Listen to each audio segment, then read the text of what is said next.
எடப்பாடி பழனிசாமி குறித்த அண்ணாமலையின் கருத்துக்கு அதிமுக தலைவர்கள் கண்டனம்.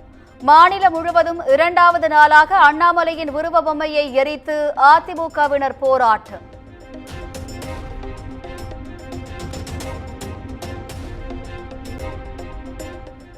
அதிமுகவினரின் போராட்டத்திற்கு எதிராக பாஜகவினரும் மாநில தழுவிய போராட்டம்.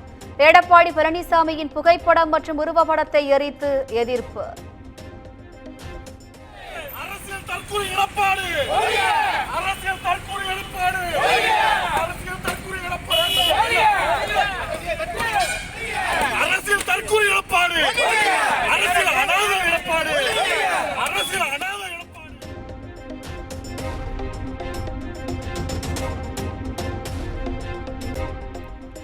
எடப்பாடி பழனிசாமி மீதான தனது விமர்சனத்தை திரும்பப் பெற மாட்டேன் என அண்ணாமலை திட்டவட்டம்.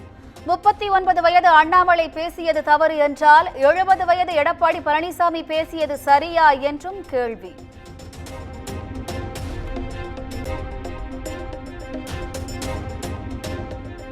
முதலீடுகளை ஈர்ப்பதற்காக 17 நாள் பயணமாக அமெரிக்கா புறப்பட்டார் முதலமைச்சர் மு.க. ஸ்டாலின். வெளிநாடு சென்றாலும் பணிகளில் தொய்வு இருக்கக்கூடாது என அமைச்சர்கள் அதிகாரிகளுக்கு அறிவுறுத்தி சென்றார்.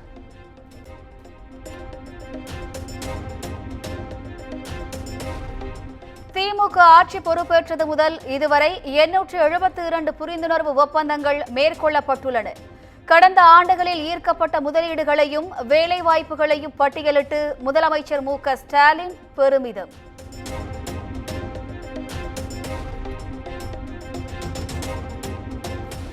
தமிழ்நாட்டிற்கு சமக்ரா சிக்ஷா திட்டத்தின் கீழ் வழங்க வேண்டிய நிலுவைத் தொகையை விரைந்து வழங்க வேண்டும். பிரதமர் நரேந்திர மோடிக்கு முதலமைச்சர் மு.க. ஸ்டாலின் கடிதம்.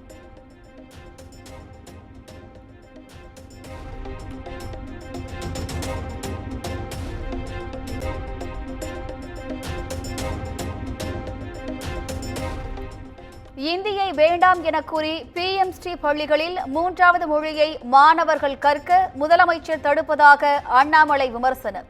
சென்னை மண்டலத்திற்கு உட்பட்ட 50 PMC பள்ளிகளில் தமிழ் கற்றுக் கொடுக்கப்பட்டு வருவதாக அமைச்சர் PTR பதிலடி.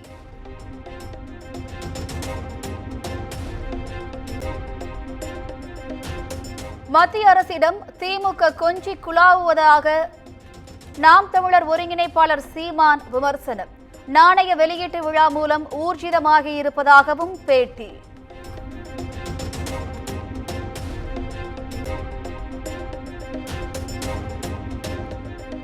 தமிழகத்தில் 23,000 மெட்ரிக் டன் கோதுமை தேவை இருக்கும் நிலையில் மத்திய அரசு 8,000 மெட்ரிக் டன் மட்டுமே வழங்குகிறது.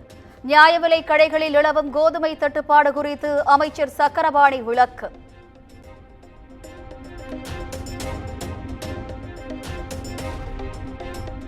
திருச்சி SP வருண்குமாரின் மனைவி குறித்து நாம் தமிழர் கட்சியினர் ஆபாசமாக பதிவிட்டதற்கு திமுக MP கனிமொழி கண்டனம். பெண்களை ஆபாசமாக இழிவுபடுத்தி அருவருக்கத்தக்க முறையில் பரப்புரை செய்வதை எந்த சூழலிலும் ஏற்றுக்கொள்ள முடியாத இழிச்செயல் எனவும் காட்டு.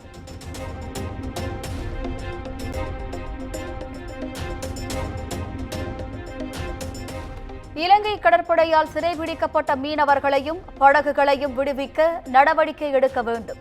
மத்திய வெளியுறவுத்துறை அமைச்சர் ஜெய்சங்கருக்கு முதலமைச்சர் மு.க. ஸ்டாலின் கடிதம்.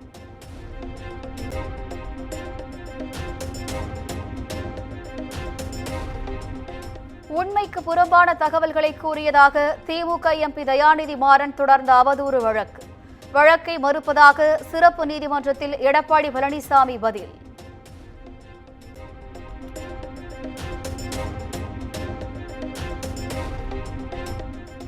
வருவாய் மற்றும் பேரிடர் மேலாண்மை துறை செயலாளர் அமுதா IASக்கு வருவாய் நிர்வாக ஆணையராக கூடுதல் பொறுப்பு. நீர்வளத்துறை முதன்மை செயலாளராக உள்ள மணிவாசன் IASக்கு கூடுதல் பொறுப்பு வழங்கி தமிழ்நாடு அரசு உத்தரவு.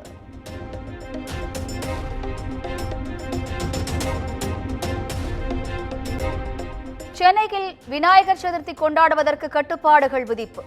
நீர்நிலைகளில் விநாயகர் சிலைகளை கரைப்பதற்கான வழிகாட்டு நெறிமுறைகளை வெளியிட்டது மாவட்ட நிர்வாகம்.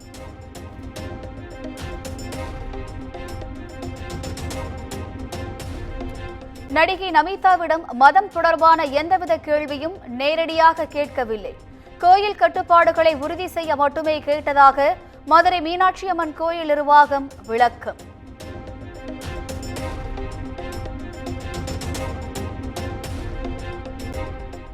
நிதி நிறுவன மோசடி வழக்கில் கைதான தேவநாதன் உள்பட 3 வரை காவலில் எடுத்து விசாரிக்க பொருளாதார குற்றப்பிரிவுக்கு அனுமதி. 7 நாள் அனுமதி வழங்கி சென்னை சிறப்பு நீதிமன்றம் உத்தரவு.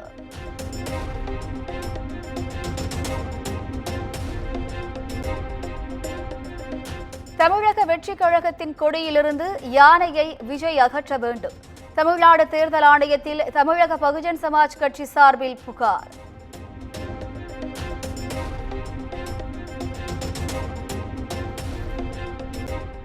சென்னையில் ஃபார்முலா 4 கார் பந்தயம் நடத்துவதற்கு எதிரான வழக்கு புதன்கிழமை விசாரிக்கிறது சென்னை உயர்நீதிமன்றம்.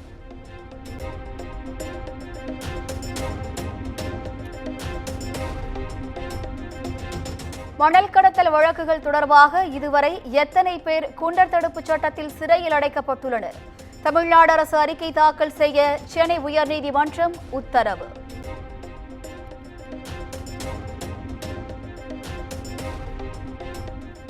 பழனி கிரிவலப்பாதை ஆக்கிரமிப்புகளை அகற்றியது குறித்து நீதிபதி தலைமையிலான குழு ஆய்வு செய்து அறிக்கை தாக்கல் செய்ய வேண்டும்.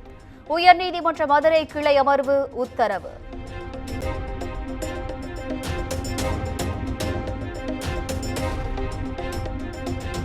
ஆம்ஸ்ட்ராங் கொலை வழக்கில் தேடப்பட்டு வரும் ரவுடி சிசிங் ராஜாவின் நெருங்கிய கூட்டாளி சஜித் கைது.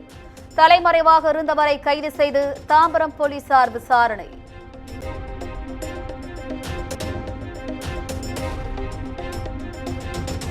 காஞ்சிபுரம் அருகே ஓய்வு பெற்ற பெண் காவல் ஆய்வாளர் சந்தேக மரண வழக்கு கொலை வழக்காக பதிவு.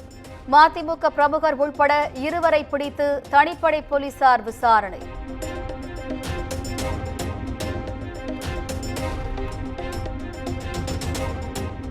காரைக்குடி அரசு மருத்துவமனை அருகே வாங்கிய உணவில் வலி விழுந்ததாக எழுந்த புகார். சம்பந்தப்பட்ட உணவகத்திற்கு அபராதம் விதித்து நகராட்சி நடவடிக்கை.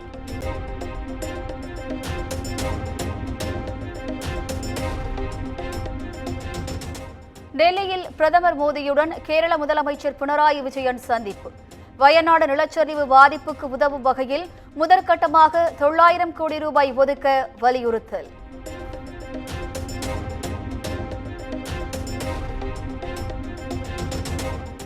ஹேமா கமிட்டி அறிக்கை எதிரொலியாக மலையாள நடிகர் சங்க தலைவர் மோகன்லால் ராஜினாமா. அம்மா சங்க செயற்குழுவின் 17 பேரும் கூண்டோடு ராஜினாமா செய்ததால் பரபரப்பு.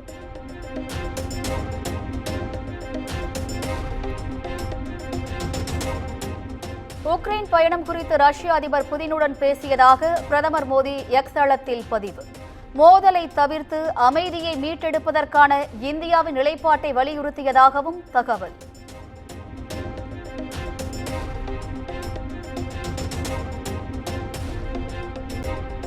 டெல்லி மதுபான கொள்கை வழக்கில் சந்திரசேகர ராவின் மகள் கவிதாவுக்கு ஜாமீன் வழங்கியது உச்சநீதிமன்றம். அமலாக்கத்துறை சிபிஐ விசாரணைகளில் உண்மைத்தன்மை இல்லை எனவும் நீதிபதிகள் விமர்சனம்.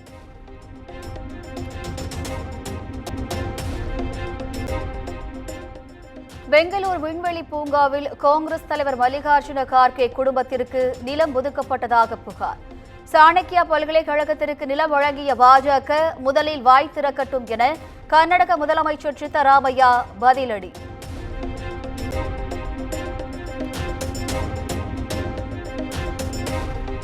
பரப்பன அக்ரஹார சிறையில் சொகுசு வாழ்க்கை அனுபவித்த விவகாரம். நடிகர் தர்ஷன் உள்ளிட்ட 18 பேரை வெவ்வேறு சிறைகளுக்கு மாற்ற நீதிமன்றம் உத்தரவு.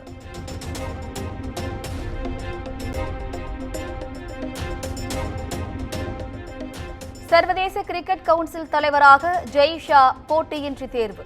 டிசம்பர் 1ஆம் தேதி முதல் ஐசிசி தலைவராக செயல்படுவார் என அறிவிப்பு.